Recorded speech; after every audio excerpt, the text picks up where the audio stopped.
It's extra drama for book number 35, Out of Control. Or better phrased, extra time. Extra time? Like at the end of a soccer game. See, I know a little bit about soccer.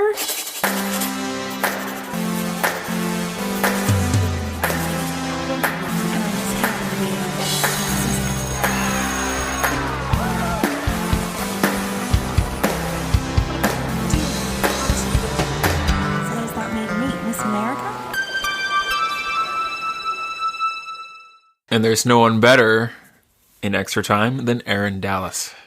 I guess that's true. In book number 35, Aaron Dallas is the soccer star.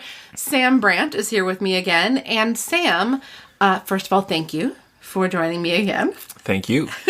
Secondly, one of the things that I thought would be fun, well, full disclosure, one of the reasons I asked you to do this book specifically is because this is a boy book. And you are a boy. not to gender these things, but it's the 80s, so we're things were more gendered in the 80s. Mm-hmm. But also, we talked in the main episode about you being an Oregonian, but also you are a big soccer fan. Am I right? You are right. I'm putting words in your mouth. Is that am I right the one word or the 3-word version? With you, it's up to you. No, either way. Okay. Just how do you visualize that in your head? I was thinking it is 3 separate words. Okay, the grammatically correct way. Sure. But I feel like there's a certain style to Am I Right? Am I right? Yeah. Yes. Yeah. There's a certain right. tenuous egotism involved in the phrase, am I right? Please elaborate. This is not where I thought this episode was going, but I am very eager to know what you're talking about. Well, it's just, if you want confirmation, and you want it quickly. That's why you condense these words together. Am I right? Well, yeah, because when you say "Am I right," you are probably not expecting to hear "No, you are not right." Yeah, it comes with loaded expectations. I was actually just listening to another podcast where that's out of the UK, and I was thinking about this phrase. Somebody said a sentence, and they said, "Aren't there?" at the end of it, like, well, or like, "Isn't it?" Aren't innate? Yeah, at the end of the phrase, and it was like the point of that was not actually to ask a question. It was just to say yes, they are. A confirmational tag. Right. So you do like soccer? I do. Yeah. So, what did you think of the way soccer was portrayed in Out of Control? The sport was hardly displayed at all. I mean, what was displayed more accurately was the sentiments experienced off the field behind the scenes and how fans react in the week leading up to a game with what the press has to say about their players. So I think this is what is compelling about this, is that it's a exciting portrayal of this triangle that exists between the players, the media, and the fans. And you really get into that, and that's what drives the plot. Yeah, especially toward the end. So the media, of course, represented by Elizabeth. The players, Aaron Dallas. And the rest is... And Jeffrey. And Jeffrey as a secondary character. Yeah. Can you think of any, like, real-world examples of something like this happening? Well, I just think it's this... In sports, you have so many actors involved in making a team possible. The players, the coaches, the management, the non-sporting management, but like financial and so forth. And the fans and the press. And they all have competing interests, different ways of articulating what it is they do. And sometimes those can be very much at odds with each other. And in a country like England, it's often the press's job to go out and expose these players and shame them. And that creates an undue amount of stress. And it can also divide a fan base depending on how they feel about a particular player. Well, when you say it's the press's job, do you mean that they are just reporting honestly and in the honest reporting negative things come out, or that they are trying to, like, slander the team somehow? Both of those things are true. I mean, you have great investigative journalists uncovering hard truths about what happens behind a team, whether it's something like a doping scandal or other forms of corruption. But for every one of those, you also have journalists, if you can call them that, whose pure job is to sell back page fodder of often spurious details about players' personal lives and things like that. Well, that's interesting since, in a way, Elizabeth is both kinds of journalists for the Oracle. I think it's one of the strangest details of this whole series is that Elizabeth is very dedicated to being an honest journalist, to being to having a future as a journalist, or as a writer at least. But her most steady, regular, and most referenced gig for the newspaper is as the once secret, but now publicly known writer of this Eyes and Ears gossip column in the newspaper, where it's a good thing, as we've said on the show before, it's a good thing that Elizabeth is the person who's in that role, because she could be the most honest about it, or the least, backstabby or calculating. But it's still why does this column even exist in the high school newspaper? Well, part of it is comic relief. I guess so, but it's not funny. I don't think it would be that funny if you were one of the people being gossiped about, unless it was something you wanted people to know. No, I mean comic relief to the reader of the book. Oh, just like sure. one of these recurring things, as you would see in comic relief in British newspapers, like the Metro that you pick up on your commute on the tube or on the train every day, and the Rush Hour Crush column. And again, you have pseudonyms about often preposterous things that happen, but it's nice to have that comic relief amidst all of these serious dramas. Yeah, very serious in this case. Yeah. So to the lady at the Quick Stop buying 7 pints of pistachio ice cream. Next time you want to share half of those with me. So the other thing about this book that I think is worth interrogating a little bit is the player himself, Aaron Dallas. Yes. And the way that he is acting in the book, and the way that the sort of system around him is allowing him or not allowing him to behave. Did that seem realistic to you? No, I don't know if it matters in these books whether anything seems realistic or not. Fair. But I do think, having read this for the first time, one of these books, it's an interesting window into a idealized California society, society or community, in the 1980s. And these institutions and spaces in which the socialization takes place, like the soccer field. Be interesting if you would have similar plot at all if this was about girls soccer.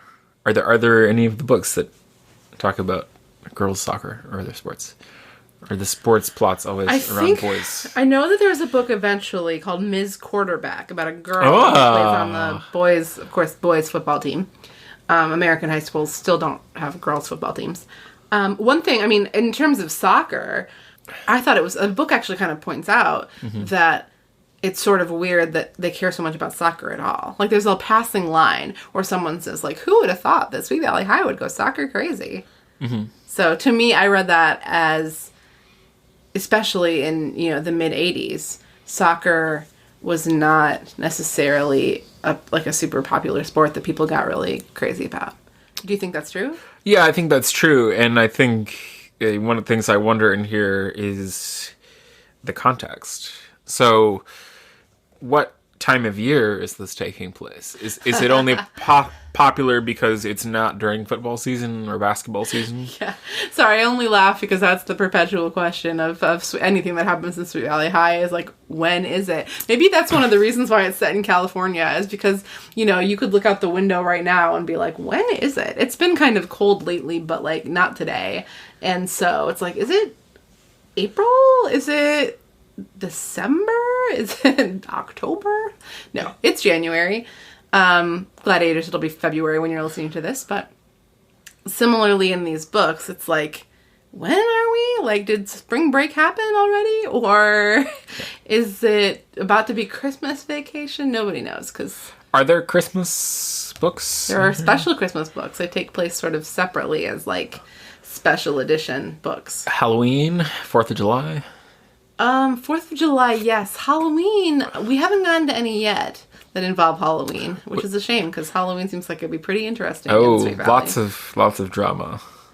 Yeah, unless I'm just forgetting, which is possible. But what about graduation? Oh no, they can't graduate. No, but what if they're like looking at the seniors who are graduating and feeling? I don't know how that would work. Feeling feelings about their future. I think that would be interesting, but I think they try to shy away from it there being the passage of time at all, just because it's perpetual junior year. So. I mean, even within the book itself, I guess this does fairly clearly take place over the course of the week, but you don't feel time as a weight in the plot. Yeah, that's true. You know what? I was just thinking that there's not really a party in this book. The only party... Tupperware party. Yeah, the tofu glow party is the closest thing to a party that happens in the book. That's where it's at. No, it's not. It's terrible. Have you ever been to one of those parties, like a multi-level marketing party?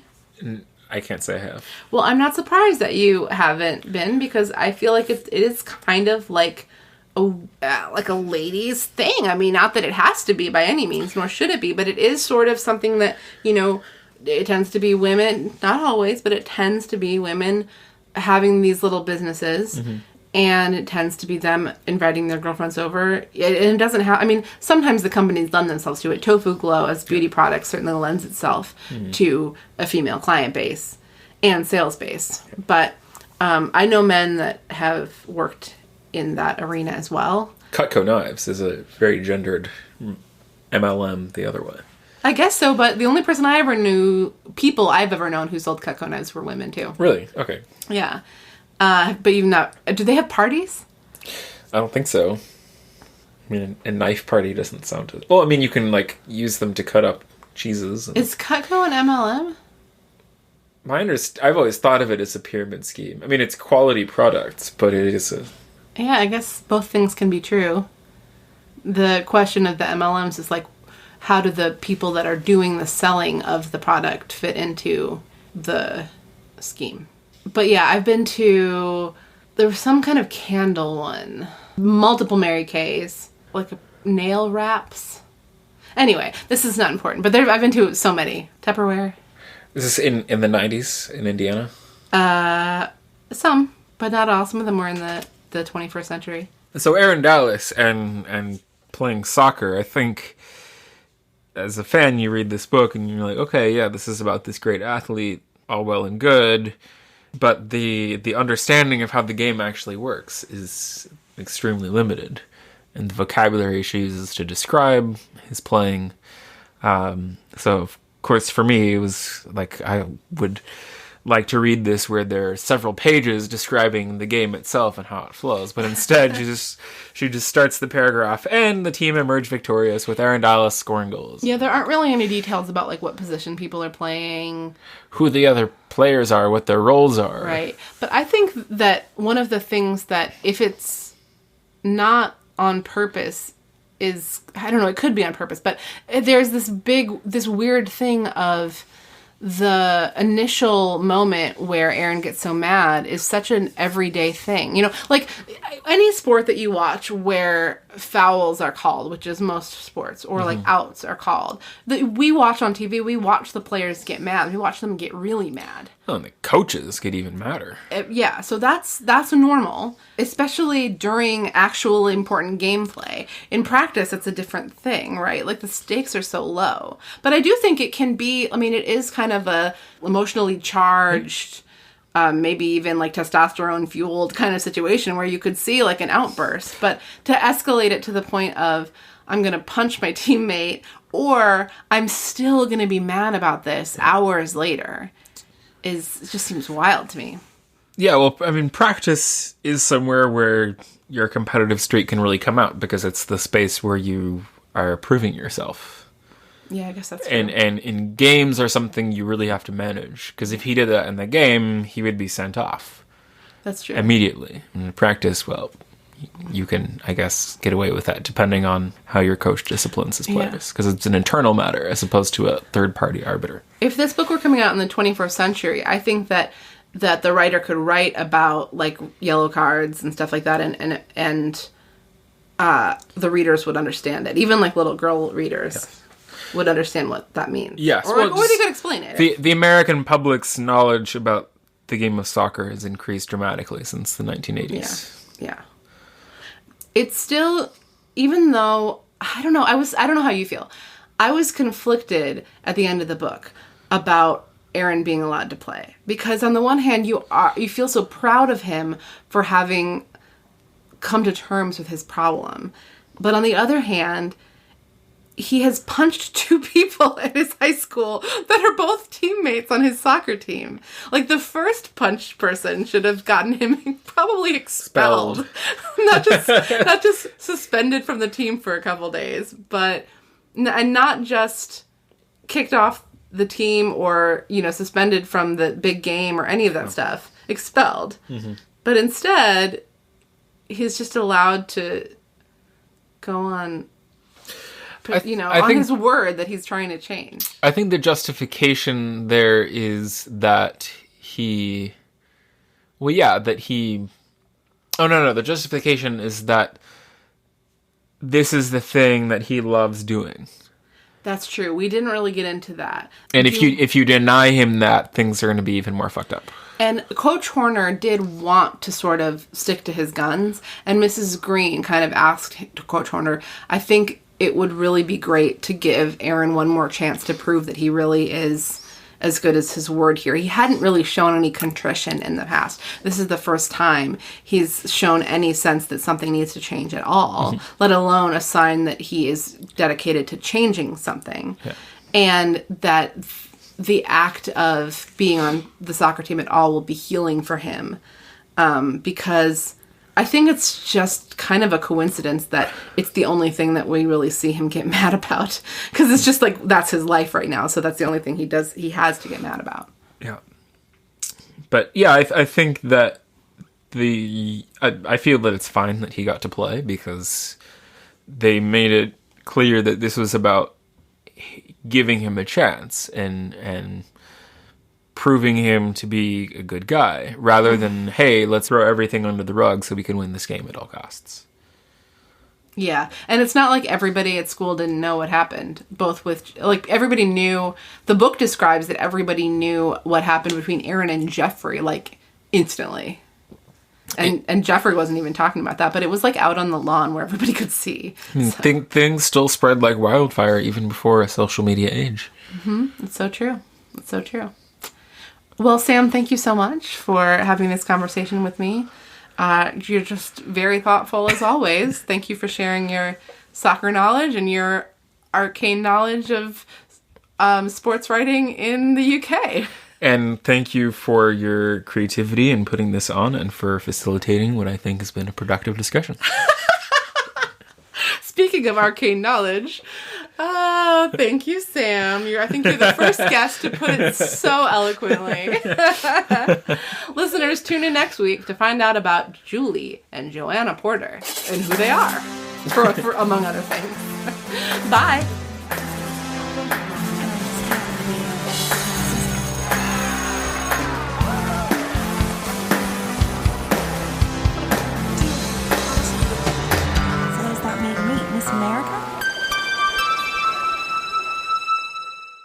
We can pretend that we're back at Millie's having breakfast. Okay. Talking about gentrification. Well, we are having a beer, so.